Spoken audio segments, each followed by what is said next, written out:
Last Thursday, the Exploited Missing Child Unit received information that there was a report being made regarding a 24-year-old who was reporting that they were sexually molested when they were 10 to 12 years ago, when they were between the ages of 12 and 14. We began following up on the statements of the 24-year-old. During the course of the investigation, we've interviewed several people, which led to probable cause to make an arrest Friday night. The investigation continues as we're following up on other interviews and other information that we've received. At this time, as we're continuing our investigation, any information that comes into our shop, we're diligently following up on. We are hoping to present the facts that we've come up with to the District Attorney's Office as soon as possible. Can you explain the relationship between the victim and the person you have arrested? Acquaintances. The person you've arrested is Alex Robinson, correct? On this case, yes. Okay. Did they have any sort of relationship at the Boys and Girls Club? Were he volunteered? Or at this point, the relationship is that they're acquaintances, and the investigation is ongoing. And I believe Chief Williams had some additional comments, and then I think there's going to be a few opportunity for a few more questions. If you had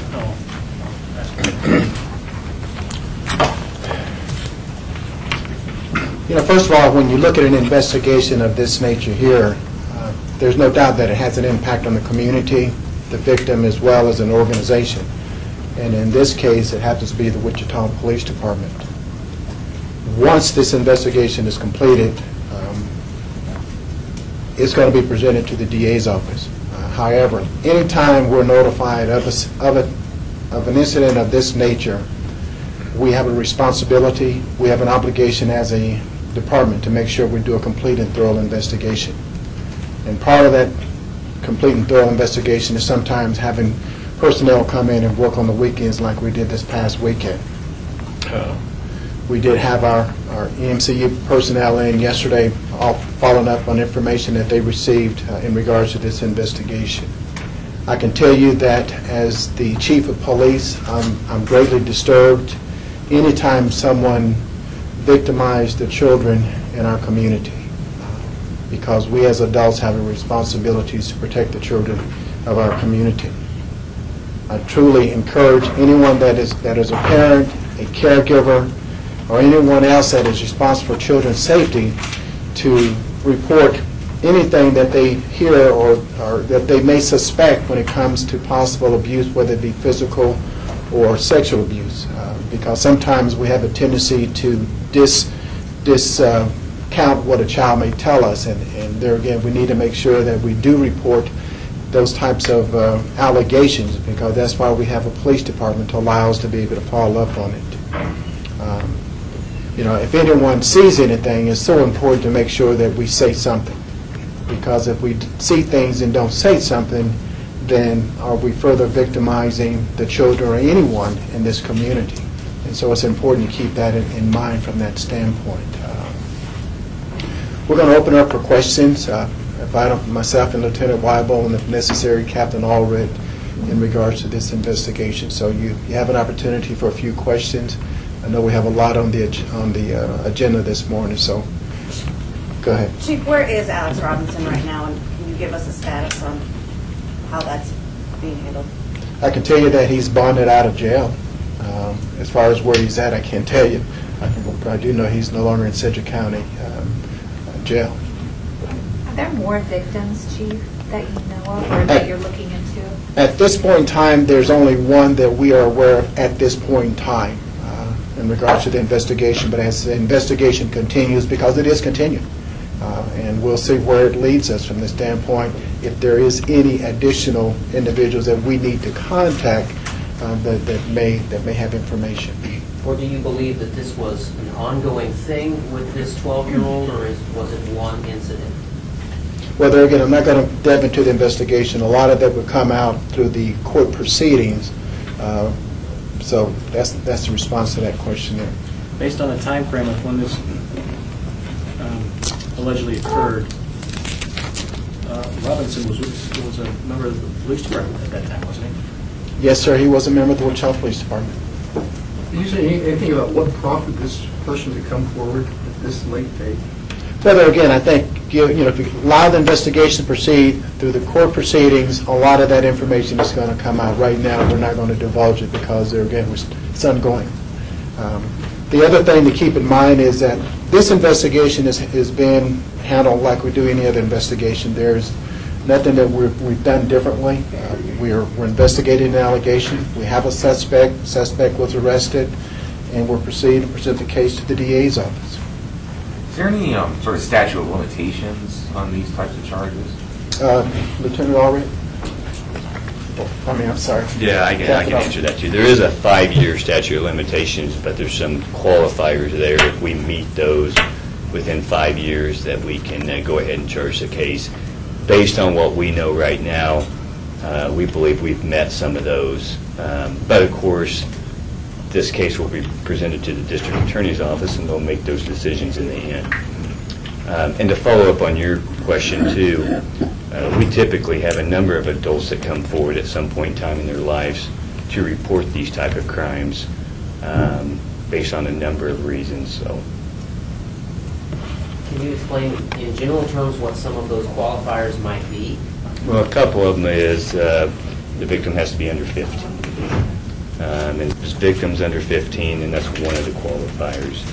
If the victim didn't know it was a crime at the time, and I believe there's a couple more that Jeff can describe, but totally, realistically, there's 5, and we believe we've met 2 or 3 of those. How much longer does that extend the statute of limitations? Indefinitely or? That's correct. Okay. Couple more questions? What's the next step? We've got a lot of people to go interview. We know that this individual has had a lot of contact with kids, so we're going to follow up with a list of kids that we believe he's had contact with for a number of years, and we're going to go out and talk to them. That's why it's taken a number of investigators to be involved in this case, to go out and do some of that. That's why we were in yesterday working on some of this. So it's going to be a lengthy investigation, as these type of investigations always are. Can you tell us, is the suspect cooperating? What I'll tell you is we brought him down for an interview, as we always do, and then we eventually booked him to Cedar County Jail. Knowing that there's a lot. I'm sorry? How long that interview lasts? I don't really want to go into that at this time. We'll see where we get with this investigation. We'll present it hopefully this week to the district attorney's office. We were in contact with them constantly through this investigation, letting them know what was going on, as we typically do in these investigations. So we'll see what happens. I was going to say, you just said this week that you'll be talking to the DA's office to get this case. We're hoping that's a possibility. Like I said, there's a number of things that we still need to do. Our main goal with any of these cases is to make sure we do a thorough and complete investigation, as we do with all these. And so we're going to have investigators working late hours all the time until we can get the facts of this case to present it. And if it is this week, which hopefully it could be, we'll present that case to them. Knowing it will be some time, is there any restrictions on Mr. Robinson as to where he can go, what he can do, and what contact? That depends on when he was released on bond, what his restrictions were. I don't think we have those in hand, what those restrictions are right at this time. Have you been talking with the district attorney's office throughout this process? That's correct, which is typical. We like to keep them informed so they know what's going on, so when we go and present these cases, they already have some kind of idea about the case. Captain, you said he had contact with a number of children over the years. Can you go into that a little bit more, in what capacity? Well, we just know through the investigation, as we mentioned earlier, he was a member of Wichita Police Department. We just know through the investigation there's a number of kids, children, that possibly are adults now, that we're going to have to follow up on. And that's another thing that we typically do with these type of investigations. If there's other victims out there, we would like them to come forward and talk to us so we can find out what happened and pursue those avenues on what we need to do. Chief, is it particularly troubling to realize that you have a Wichita police officer, which is, police officers traditionally viewed as a person you want kids and adults in general to trust, a person in a position of trust who potentially may have abused someone, or more than one person. Does that add an extra layer of frustration, or can you address that in some way? Well, just let me say that it's very disturbing and disappointing that there again, we're investigating a former member of this organization, because if you look at the allegations occurred when he was a member of the Wichita Police Department. And so it's very disturbing. It's very disturbing, disappointing, and discouraging that we're having to do this.